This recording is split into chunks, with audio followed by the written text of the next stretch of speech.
Our destination, Logan, a neighborhood in upper North Philadelphia. Unfortunately, Logan is most well known today for its Triangle section. The Triangle is a desolate plain of grass and street remains, a victim of a terrible engineering blunder of a long time ago, where homes were built over bad landfill and were gradually sucked into the earth. But let's move beyond the Triangle and roll back the hands of time to recall a vibrant version of Logan, a neighborhood with great history. Let's remember Logan. Good day, Radio Rick Spector here, CEO and in fact the only employee of Moviehouse Productions. Today we're brought to you by Maxwell House Coffee, good to the last drop. We continue our Historic Neighborhoods podcast and set our sights on Logan. Our special guest is Rita Rosen Poley, who lived in Logan from about 1944 until she was married in 1964. Her parents, Sam and Ida, operated a real Logan landmark, Rosen's famous bakery. The Rosens lived above the bakery. Rita is currently director of the Temple Judea Museum at Knesset Israel in Elkins Park. She's always been active in the art world. Rita is a product of Logan's Bernie Elementary School, Cook Junior High School, Olney High School, and Temple's Tyler School of Art. Welcome, Rita. Welcome to our podcast. Thank you, Rick. It's a pleasure being with you. Rita, why was Rosen's famous bakery in Logan so famous, and how did your parents make Rosen's such a success? Well, first off, the name Famous preceded my parents' purchase of the bakery. It was the Gartzman family who were the original owners that named it Famous. And when my parents purchased it, they made it Rosen's Famous. But I think that for the generation that were my parents' customers, being able to buy Jewish food was tremendously important, authentic Jewish food. And everything my parents sold was so delicious, and it was always exciting to see what was in the cases. Now, my mother ran the store, and she had a very warm and winning personality and a great sense of humor. She was also very empathetic, and the customers loved her. And my parents took great pride in what the bakery meant to the community. Your uncle, Heshe Braverman, he was the cake master, so to speak. So tell us about some of his specialties. Well, after my Uncle Heshe came out of the Army, he was searching for a career, and I think the idea of working with family and being a baker spoke to him. I don't really know where and how he learned to be such an accomplished cake decorator and baker, but his cakes were delicious works of art. Eventually, he opened his own bake shop in the Northeast, Heshe's Eclair, where in addition to his own cakes, he sold my parents' bread. I think what he was most famous for is this chocolate chip cake, which after he closed, people tried to recreate it. There was a whole online community about trying to track down and preserve the recipe for Heshe's chocolate chip cake. Rita, how did you and your siblings help out at Rosen's famous bakery? Well, my sister Bernice and I would work in the store on weekends, helping out, serving the customers. Sometimes I would go, once I learned how to drive, go on deliveries. And my brother Marty really developed into being my father's right-hand man. He also became a great baker. And as I said, it was really a family business. Rosen's was part of an amazing Jewish shopping area at 11th and Loudon. Rita, what were some of the stores and what did they offer? Well, there were Sailors and Foxes. They were butter and egg stores. And I mean, when I think of it today, of what those stores offered, how many different kinds of butter do you want? And cheeses. And there was nothing packaged. Everything was hand dipped. Everything was hand sliced. They were wonderful stores. And there was an appetizing store on Loudon called Rube's. And there were two full delis, Thomas and Gorman, and then Ulitsky's, which later became R&W.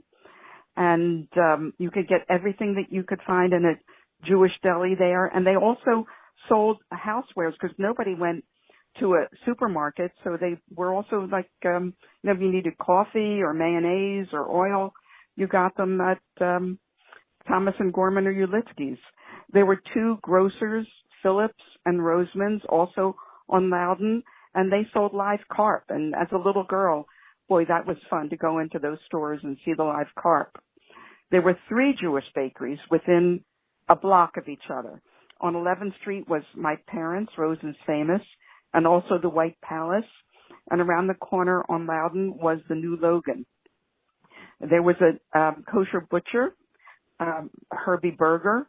You told me, Rita, that there were so many Jewish people in Logan that when you were a little girl, you thought Jews were the majority population in America. Could you share with us a memory, too, about Logan's Jewish community and some of the synagogues?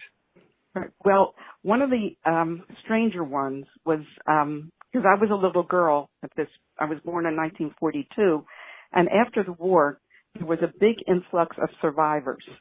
And these were people who had numbers tattooed on their arms. And I just remember that as being something really unique about the milieu that I grew up in. But in addition to that, everything revolved around the Jewish calendar. And you could sense it by the activity in the stores on 11th Street and in the 3 main synagogues, which were always packed, especially on the high holy days.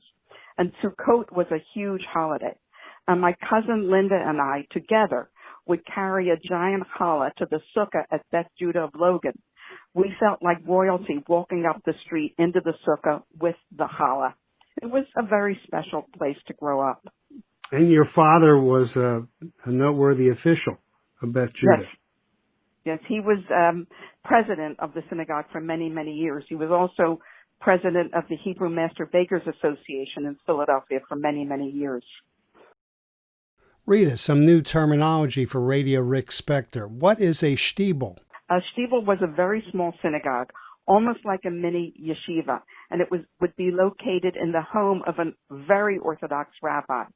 And the rabbi's followers made up the congregation, and each shtibel had the personality of that particular rabbi, and it generally was associated with the town in Europe from where that rabbi came from. Like it would call I think Rabbi Lipschitz was the Tolner Rabbi. So they were very unique places. And my parents had very good relationships with the many shtibel rabbis in Logan. And once I was able to drive on Friday afternoons, I would deliver challahs to all the little shtibels.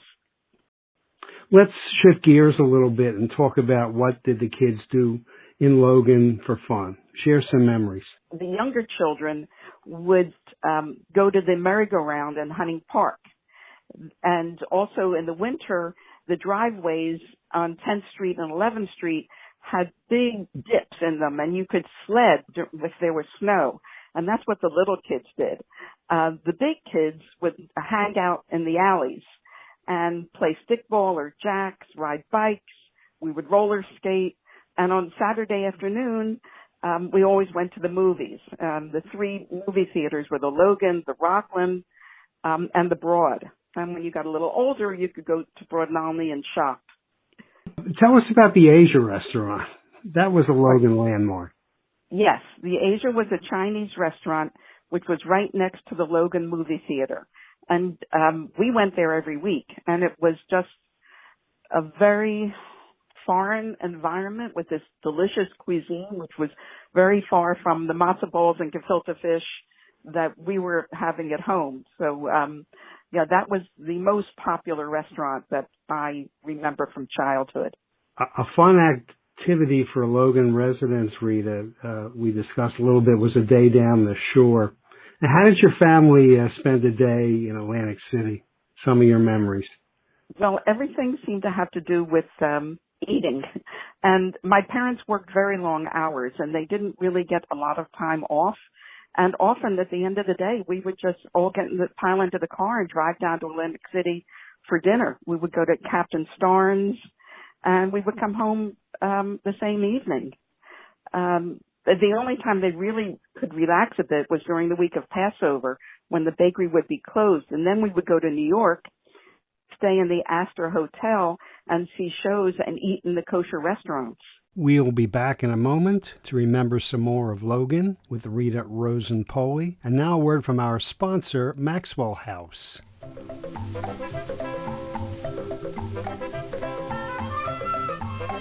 Pour a cup of this good-smelling coffee It will taste as good as it smells because it's good ground Maxwell House. Maxwell House coffee is good to the last drop. Enjoy the rich, fresh taste of Maxwell House coffee. The ground coffee that tastes as good as it smells every time. Maxwell House. Rita, you experienced firsthand the sinking of many of Logan's homes in your immediate neighborhood. How did this calamity affect your life and those of your neighbors? Well, 11th Street, where the stores were, 11th and Loudon, and anything I think above Loudon Street did not really sink. It was like from Wyoming down. And even though our property did not sink, most of my friends' houses, you could put a ball on the floor and it would just roll down. And I think that really contributed to the decline of Logan because families had to move out of those homes and they moved away from Logan. Rita, I ask my neighborhood story guests to pick a favorite song to underline their tale. Why did you pick God Bless America for Logan? Well, my parents came to this country as small children, where they were both around the age of 10 when they came. They loved being Americans. They loved being citizens. They understood the freedom and opportunity that this Golden Medina offered, and they did not take it for granted. When we would go on long car rides, like to Atlantic City or New York City, my father would sing. He had a very beautiful voice. And God Bless America was one of his favorites. And we would all sing together. And it's a very indelible and wonderful memory for me. Rita Rosen Poley, thanks for being with us very much to help us remember Logan, or perhaps for some to learn something new. Be well. You were very, very welcome. Thank you for this opportunity. And this is Radio Rick Spector for Moviehouse Productions.